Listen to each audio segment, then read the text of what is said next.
Mr. Kibuloy, boses niyo ba yung nasa audio file kanina, yung binabantaan mo yung si Stephanie o si Pane? Kailangan po i-authenticate kasi ngayon malakas ang AI. Pero boses niyo ba yon yung nagbabanta kay Pane o kay Stephanie? It appears na parang boses ko.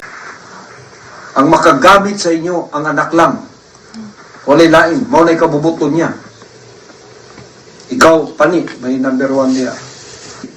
Pag gilapas ni mo, imong gilapastangan ang balaod. At yun kang ulay ko kaluoy. Tinagi sa duha o tulo ka sa Ano po iyang tinatawag na angels of death? Basta nakatutok sa ilang angel of death. When the opportunity presents itself, patay sila.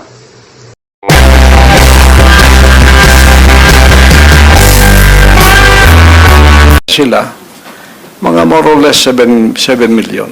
So kasama, so miyembro plus covenant partners, mga 7 million Oo. sa inyong pagkabilang.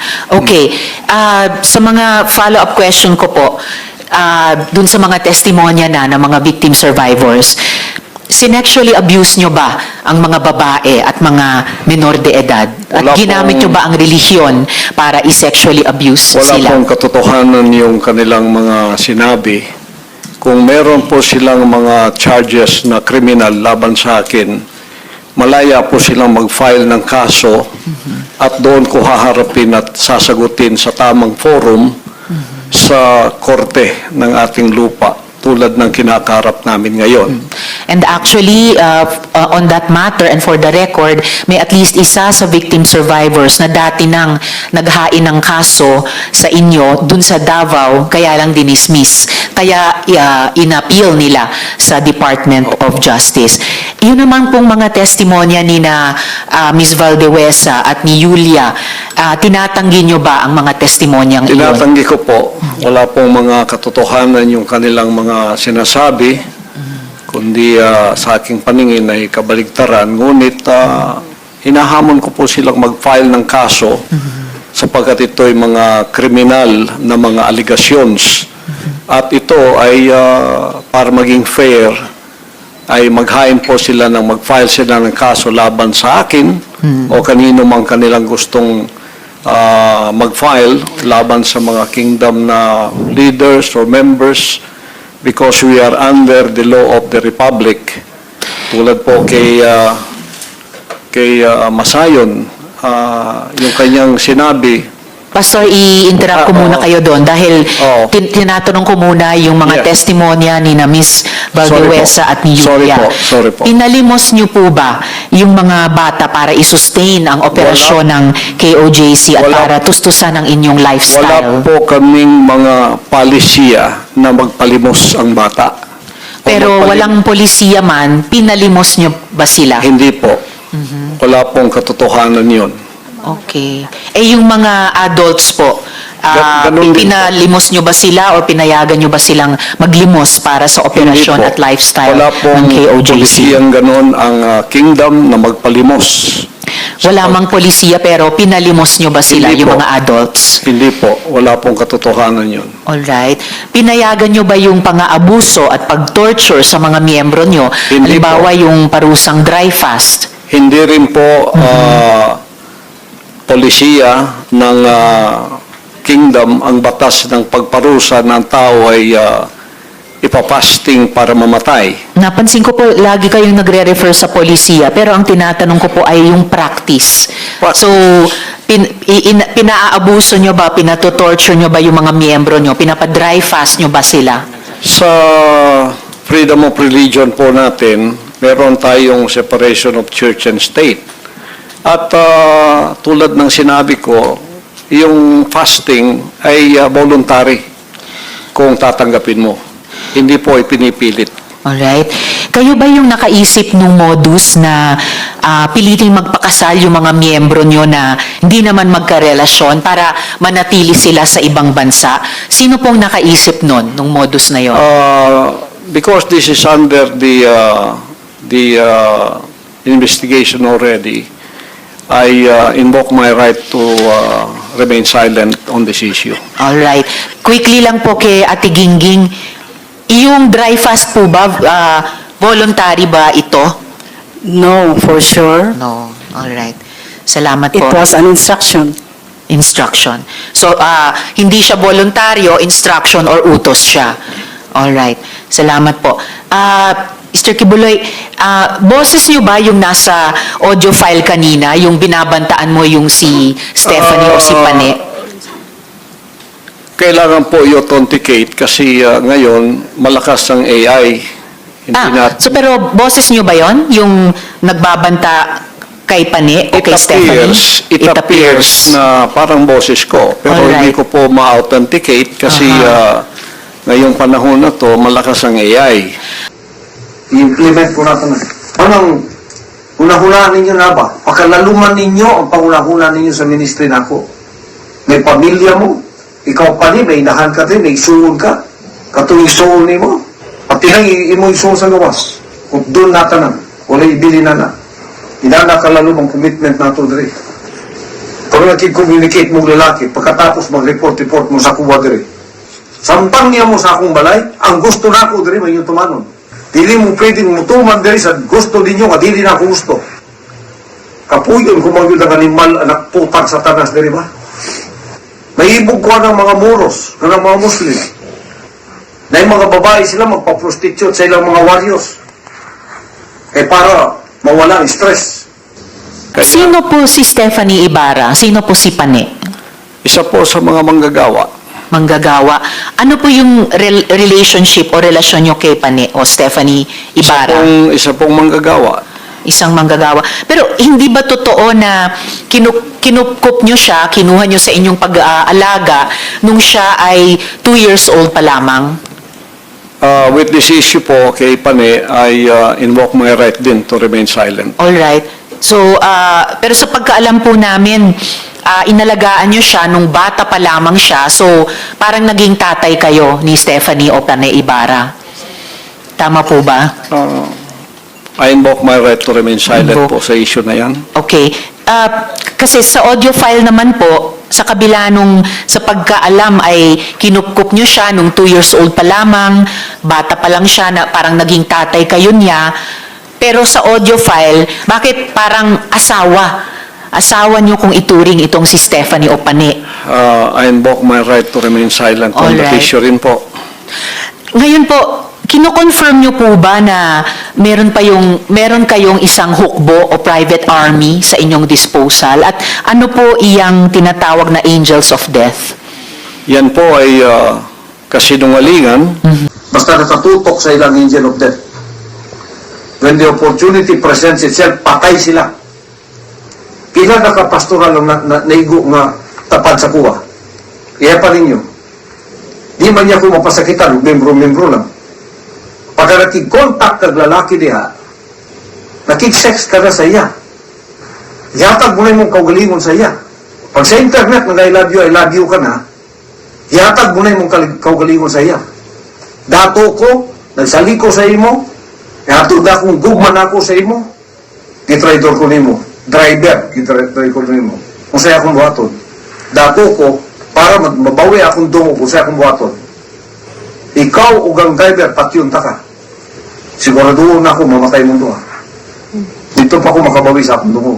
Mabitaw ang Muslim, doon ay honor killing. Dili na mo katalikodan ng ministry. Hindi mo mga matay. Pero yung pagtuo, pwede mo matalikod. Ginana kay gusto niya matalikod. Sulod daw mo ng PA, be. Isang kadre ka lang, sulod ka ng PA. Pagka naka-lecture na kang kapila sa ilaha, di ka nakagawas. Pag di gawas ka, bukulong ka, patyon ka. At kung yan ay akusasyon, inihiling ko ang accuser na mag-file siya ng kaso laban sa akin. Okay. So, sinasabi nyo kasinungalingan yung isang hukbo na nasa inyong disposal. Opo. Pero ano naman po yung angels of death? Hindi ko po, invento po nila yan eh. Invento lamang. Basta nakatutok sa ilang angel of death. When the opportunity presents itself, patay sila. Pila Pila na ka pastoral lang naigo nga tapad sa kuha. Iya pa ninyo. Di man niya ko mapasakitan, membro-membro lang. Pagka nakig-contact kag lalaki diha, nakig-sex ka na sa iya. Yatag mo na mong kaugalingon sa iya. Pag sa internet, I love you ka na, yatag mo na mong kaugalingon sa iya. Dato ko, nagsaliko sa imo, yatag na akong dugman ako sa imo, gitraidor ko nimo. Driver, gitraidor ko nimo. Kung sa'yo akong buhaton. Dato ko, para mabawi akong dungo kung sa'yo akong buhaton. Ikaw o ang driver, patyon ta ka. Sigurado na ako, mamatay mong duha. Dito pa ako makabawi sa akong dungo. Mabitaw ang Muslim, doon ay honor killing. Invento lamang. Ano ang, kanina po kasi sinabi po ni Sir Edward na yung, ano ba ito? Yung, saan na ba yung notes ko? Teka ha. Okay, Edward. Yung 2nd Metro Davao Signal Battalion ay may kaugnayan sa Task Force Davao. So, ano ang ugnayan kung mayroon ng Angels of Death dun sa DDS o Duterte Death Squad naman? Wala po akong personal knowledge niyan, so I Walang invoke personal my knowledge. right to remain silent on that issue also. Alright. Tapos, pwede nyo bang ibahagi sa amin, mula sa perspektiba nyo, yung detalye ng law enforcement kung papaano nakuha nila ang kustodiya sa inyo? Pakiulit po. Mula sa inyong pananaw at karanasan, paano pong nakustodiya kayo sa kamay ng gobyerno, ng ating law enforcement With agencies? that issue po, I also invoke my right to remain silent. Alright. Sige. Bago po ako dumako naman kina General Torre, meron po akong IFA-flash dito po sa ating monitor. Panoorin natin lahat, pati ninyo, Mr. Kibuloy.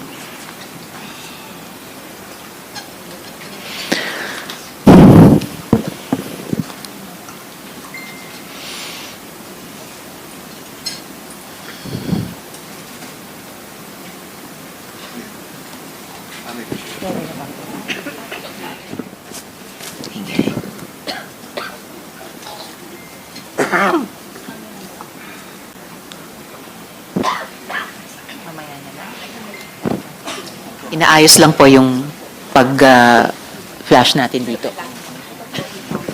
Naglalag lamang po, pero andito na dito sa gilid.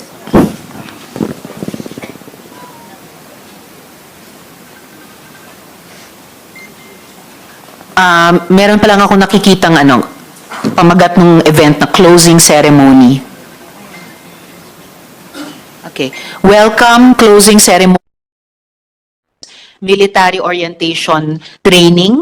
Baka ito yung binanggit ni Edward kanina na ganitong klaseng training ng mga paaru na nasa 2nd Metro Davao Signal Battalion na may kinalaman sa Task Force Davao, yung paaru sa ilalim ng 11 RCDG o yung 1105th Community Defense Center. Okay.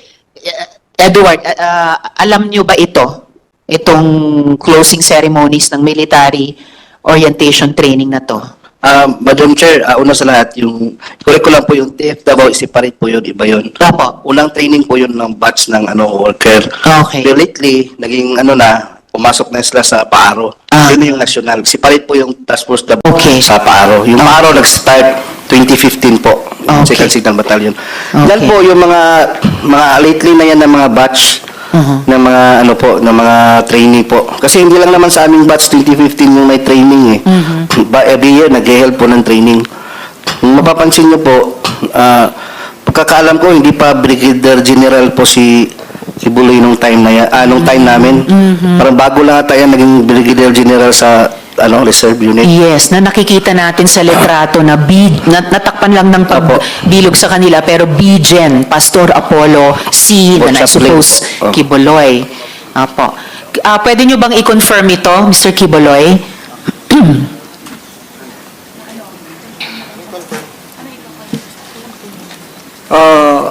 Still on this issue, I invoke my right to remain silent din po. Okay. So ang kaya ko noted, ini-invoke nyo ulit yun, ang kaya ko ipinakita sa ating lahat ito, dear colleagues, ang mahalaga, ang military training na ito, lumalabas ay para alagaan si Mr. Kibuloy, hindi po para sa bayan. Na ang alam natin sa ating mga armed services, yun talaga ang mandato nila. So, Mr. Kibuloy, ginagalang po ng komite namin yung constitutional rights ninyo. Ang mahalaga ay nabigyan kayo ng pagkakataon na magsalita rito. And then, ngayon po naman, please, of course, you will stay on sa hearing para kung may iba pang tanong sa inyo bago tayo matapos, bago tayo Ang makagamit sa inyo, ang anak lang. Walay lain, maulay kabubuton niya. Ikaw, pani, may number 1 niya. Pag gilapas ni mo, imong gilapastangan ang balaod. At yun kang ulay ko kaluoy, pinagi sa duha o tulo ka saksi. Nabingwit na sa tanas dire. Gapakita sila sa inyo sa internet, malipayon sila, no? Ganong gapakita pa man sila diyan, malipayon sila. Kay dili sila malipayon. Kato sila, gukuro na ko to. Abinlag, tapos na ko sa ila. Pabayaron ko sila tanan. Kay naiutang sila sa ministry nako, naiutang sila sa kingdom. Nubayad to sila madali, madugay. It will take 5 years, it will take 10 years. It does not matter. Basta nakatutok sa ilang angel of death. When the opportunity presents itself, patay sila. Kila nakapastoral lang naigo nga tapad sa kuwa. Kaya pa ninyo. Di man niya ko mapasakitan, membro-membro lang. Pagka nakig-contact kag lalaki diha, nakig-sex ka na sa iya. Yatag mo na mong kaugalingon sa iya. Pag sa internet, I love you ka na, yatag mo na mong kaugalingon sa iya. Dato ko, nagsali ko sa imo, yatag na kung gugman ako sa imo, gitraidor ko nimo. Driver, gitraidor ko nimo. Kung sa'yo akong buhaton. Dato ko, para mabawi akong dungo kung sa'yo akong buhaton. Ikaw ugang driver, patyon ta ka. Siguraduhin na ako, mamatay mo doon. Dito pa ako makabawi sa akong dungo. Mabitaw ang Muslim, doon ay honor killing. Dili na mo katalikodan ng ministry. Hindi mo makamatay. Pero yung pagtuo, pwede mo matalikod. Ginana kay gusto niya matalikod. Sulod daw mo NPA, be. Isang kadre ka lang, sulod ka NPA. Pagka naka-lecture na kang kapila sa ilaha, di ka nakagawas. Pag di gawas ka, bukurong ka, patyon ka. Sulod mong mafia, sulod mong gobyerno sa Amerika. Pag gipasulod ka diya sa ilang CIA, gipasulod ka sa ilang FBI, gipasulod ka sa ilang NSA, nakabalo na ka sa ubang mga confidential niya. Tapos kalit-kalit mo, talikod ka, di ka kukurot. Inani ang commitment na ako sa inyo. Wala na'y makatalikod sa inyo. Wala na'y makatalikod sa inyo. Wala na'y pwedeng mo traidor sa inyo. Pag nag-traidor mo, na'y magukod sa inyo. Patay jud mo dito. Kapahamakan ang inyong giyantuan. I-implement ko natin na. Anong hunahulaan ninyo na ba? Pakalaluman ninyo ang pangunahulaan ninyo sa ministry na ako. May pamilya mo, ikaw pa ni, may inahan ka din, may isuon ka, katong isuon ni mo, pati lang imo isuon sa gawas. Kung doon natanan, wala ibili na na. Inanakalalo ang commitment nato diri. Kung nag-communicate mong lalaki, pagkatapos mag-report mo sa kuwa diri. Samtang niya mo sa akong balay, ang gusto na ako diri, may yung tumanon. Dili mo pwedeng mutuman diri sa gusto ninyo, nga dili na ako gusto. Kapuyon kung magyud ang animal, anak putang sa tanas diri ba? Mahibog ko ng mga moros, ng mga Muslim. Na yung mga babae sila magpa-prostitute sa ilang mga warriors. Eh para mawala ang stress. Tingnan nga ko ang iyong weakness sa lalaki. Ilabay ninyo na kay di na nakabubuton sa mahan. Kay gi mo lang mong pastoral para sa anak lang mo.